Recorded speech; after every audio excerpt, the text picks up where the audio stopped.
నలుగురు ఎక్స్ మినిస్టర్లు, అలాగే 2 మేయర్లు అందరం కలిసి గవర్నర్ గారిని కలిసాం. వారి తాలూకు ఇంటర్వెన్షన్ అవసరం ఈ ప్రభుత్వంలో చాలా అత్యవసరం సార్. రాజ్యాంగాన్ని కాపాడండి.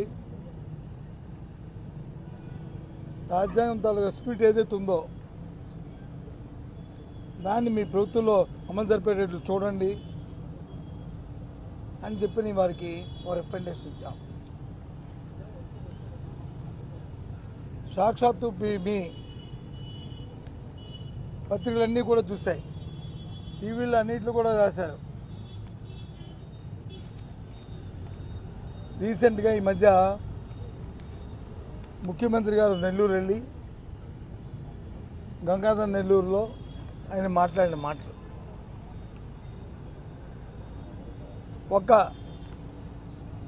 ఏ పని చేసినా సరే తెలుగుదేశం పార్టీ వాళ్ళకే చేయండి, వైసీపీ పార్టీ వాళ్ళకి చేయొద్దు, చేస్తే పాముకి పాలు వేసి పోషించినట్టే. కాబట్టి ఆయన చెప్పిన వర్కర్స్ చెప్పిన నేపథ్యం దయచేసి ఆలోచించమని కోరుతున్నాను. ఎవరైనా బెనిఫిషరీ ఉంటే బెనిఫిషరీకి పార్టీలు ఉండవు, బెనిఫిషరీకి వర్గాలు ఉండవు. బెనిఫిషరీకి ఏదైతే ప్రభుత్వం నిర్దేశించిన పారామీటర్స్ ఏవైతే ఉంటాయో వాటి వరకే చూసి ఆ పారామీటర్స్ కానీ సరిపోతే ఆ రకంగా వారిని లబ్ధిదారులుగా చేకూర్చడం అనేది భారత రాజ్యాంగంలో ఇచ్చే హక్కు. అలా కాకుండా ఆయన ప్రమాణ స్వీకారం చేసిన ఓతికి దానికి వ్యతిరేకంగా చట్టాన్ని చేతిలో తీసుకుంటూ కాన్స్టిట్యూషన్ వైలేషన్కి పాల్పడుతున్నారు చంద్రబాబు నాయుడు గారు, ముఖ్యమంత్రి గారు, వారి తాలూకా క్యాబినెట్ అంతా కలిపి వారితో పాటు బొరెక్కేసి మొత్తం అందరూ కూడా ఈ విధంగా వారి పరిపాలన సాగుతుంది. కాబట్టి మీ ప్రభుత్వంలో మీ ఇంటర్వెన్షన్ అవసరం గవర్నర్ గారు అని చెప్పి వారికి ఈరోజు మేమందరం విన్నవించుకున్నాం. ఎప్పుడు కూడా దేశ చరిత్రలో స్వాతంత్రం వచ్చిన తర్వాత మన రాష్ట్రమే కాదు ఏ రాష్ట్రంలో కూడా రాజకీయాల్లో ఉన్న ఏ నాయకుడు కూడా ఈ రకమైన పదాలతోని ఈ రకమైన భాషతోని ఎవరు కూడా ప్రయోగం చేస్తూ పరిపాలన చేయలే. మేము ఒకటే అడుగుతున్నాం సూటిగా, ఆంధ్ర రాష్ట్రంలో ఏ రాజకీయ పార్టీ అయినా సరే ఆ పార్టీకి ఉన్న సిద్ధాంతాల ప్రకారం, ఆ పార్టీకి ఉన్న విధానాల ప్రకారం రాష్ట్రంలో ఉన్న 5 కోట్ల మంది ప్రజలకి మేలు జరిగే విధంగా పరిపాలన చేయడం అనేది ఆ పార్టీల తాలూకా లక్ష్యం. అధికార పార్టీ అయితే అది చేస్తారు, అదే ప్రతిపక్షాలు అయితే వాటిని చేయడానికి ప్రయత్నంగా ప్రభుత్వంతో అవి చేయించే ఏర్పాటును చేస్తూ వాళ్ళని ఒత్తిడి తీసుకొస్తూ చేస్తుంటాయి. అంతేగాని ఏ ఒక్కరికో ఏ ఇద్దరికో ఉన్న ఇది ప్రత్యక్షంగా ఉన్న వివాదం కాదు, వ్యక్తిగత వివాదాలు కాదు, ఇది ఆస్తి తగాదాలు కాదు,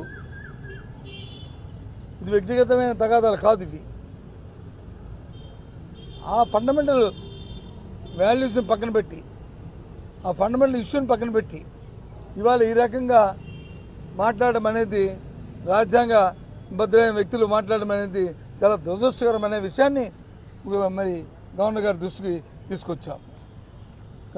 కాబట్టి ఇక్కడ ఉన్న మీ ద్వారా కూడా ఈ విషయాన్ని మీకు తెలియజెప్తూ రాష్ట్ర ప్రజానికానికి అందరూ కూడా ఆలోచించమని కోరుతున్నాను. ఇది ధర్మమా?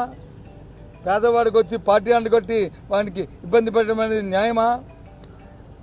సామాజిక వచ్చి వాడి అవసరాలను తీర్చడానికి వచ్చి రాజకీయ పార్టీ రంగును పొలవడం అది మంచి పనా?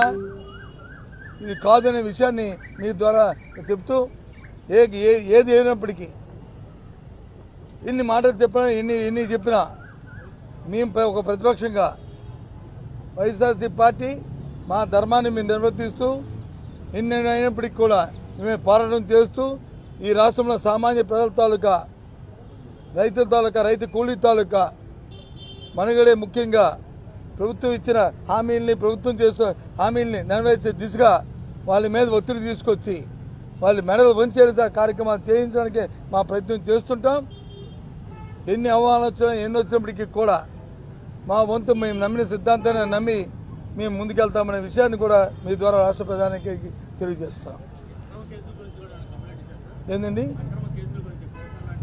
అక్రమ కేసుల గురించి ఇంతకుముందే అంతకుముందు ఇచ్చాం, చూస్తున్నాం. రోజు కూడా అక్రమ కేసులు పెట్టడం, వైసీపీ కార్యకర్తల మీద, నాయకుల మీద, యాక్టివిస్టుల మీద, లేకపోతే జర్నలిస్టుల మీద, సంబంధం లేని పార్టీ లేని జర్నలిస్టుల మీద మీ మీద కూడా కేసులు పెడుతున్న ధైర్యం చూస్తున్నాం. ఈ రకంగా చట్టాన్ని చేతిలో తీసుకుని పోలీసు వ్యవస్థతో ఏ విధంగా జూమ్ చేసి చూస్తున్నాం. ఆ విషయాన్ని కూడా గవర్నర్ గారి దృష్టికి తీసుకొచ్చాం.